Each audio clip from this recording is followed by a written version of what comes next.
ಇನ್ನು ಅಮಾನವೀಯ ಘಟನೆ, ಬುದ್ಧಿಮಾಂದ್ಯ ಯುವತಿಯ ಮೇಲೆ ನಿರಂತರವಾಗಿ ಅತ್ಯಾಚಾರವೆದ್ದಿದ್ದಾರೆ. ಅರಹುಣಸಿ ಗ್ರಾಮದಲ್ಲಾಗಿರುವಂತಹ ನೀಚ ಕೃತ್ಯ ಇದು.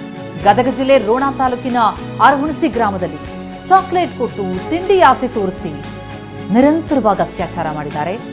6 ತಿಂಗಳ ಬಳಿಕ ಆಕೆ ಗರ್ಭಿಣಿಯಾಗಿ ಆ ಕೃತ್ಯ ಬಯಲಿಗೆ ಬಂತು. ಯುವತಿ ತಾಯಿ ದುರ್ಗಪ್ಪ ಅನ್ನೋರ ವಿರುದ್ಧ ಕೇಸನ್ನ ದಾಖಲಿಸಿದ್ದಾರೆ. ಜುಲೈ 6ಕ್ಕೆ ಜಿಮ್ಸ್ ಆಸ್ಪತ್ರೆಯಲ್ಲಿ ಯುವತಿಯ ಆರೋಗ್ಯ ತಪಾಸಣೆಯಾಗುತ್ತೆ. ಯುವತಿ ದೇಹದಲ್ಲಿ ಬದಲಾವಣೆಯಾದ ಬಳಿಕ ಗ್ರಾಮದಲ್ಲಿ ಈ ಪ್ರಕರಣ ಕೂಡ ಬಯಲಾಗುತ್ತೆ. ಗ್ರಾಮದ ಯುವಕರಿಂದ ಸಂಬಂಧಪಟ್ಟ ಇಲಾಖೆಗೆ ಮಾಹಿತಿ ಕೂಡ ರವಾನಿಸ್ತಾರೆ. ಅರಹುಣಸಿ ಗ್ರಾಮದ ದುರ್ಗಪ್ಪ ಎಂಬಾತನೇ ಈ ನೀಚ ಕೃತ್ಯ ಎಸಗಿರೋದು ಬಯಲಿಗೆ ಬಂದಿತ್ತು. ಯುವತಿಯ ತಾಯಿ ದುರ್ಗಪ್ಪ ವಿರುದ್ಧ ಕೇಸ್ ದಾಖಲಿಸಿದ್ದಾರೆ. ಆ ಅತ್ಯಾಚಾರಕ್ಕೊಳಗಾದಂತಹ ಸಂತ್ರಸ್ತೆ ಒಂದು ಬುದ್ಧಿಮಾಂದ್ಯ ಯುವತಿ. ಆಕೆಗೆ ಚಾಕ್ಲೇಟ್ ಕೊಟ್ಟು ತಿಂಡಿ ಆಸೆ ತೋರಿಸಿ ಈ ಹೀನ ಕೃತ್ಯವನ್ನು ಎಸಗಿರುವಂತಹ ಶಂಕೆ, ಅತ್ಯಾಚಾರದ ವಿಡಿಯೋ ಕೂಡ ಮಾಡ್ಕೊಂಡಿದ್ದಾನೆ ಎನ್ನುವಂಥದ್ರ ಬಗ್ಗೆ ಮಾಹಿತಿಗಳು ಬರ್ತಾ ಇದೆ. ಗ್ರಾಮದ ಹಲವರ ಮೊಬೈಲ್ನಲ್ಲಿ ಅದು ಕೂಡ ವೈರಲ್ ಆಯ್ತಾ. ಆ ವೈರಲ್ ಆದ ಮೇಲೆ ಕಾಮಾಂಧನ ಹೇಯ ಕೃತ್ಯ ಬಯಲಿಗೆ ಬಂತು ಅಂತಲೂ ಕೂಡ ಹೇಳಲಾಗ್ತಾ ಇದೆ.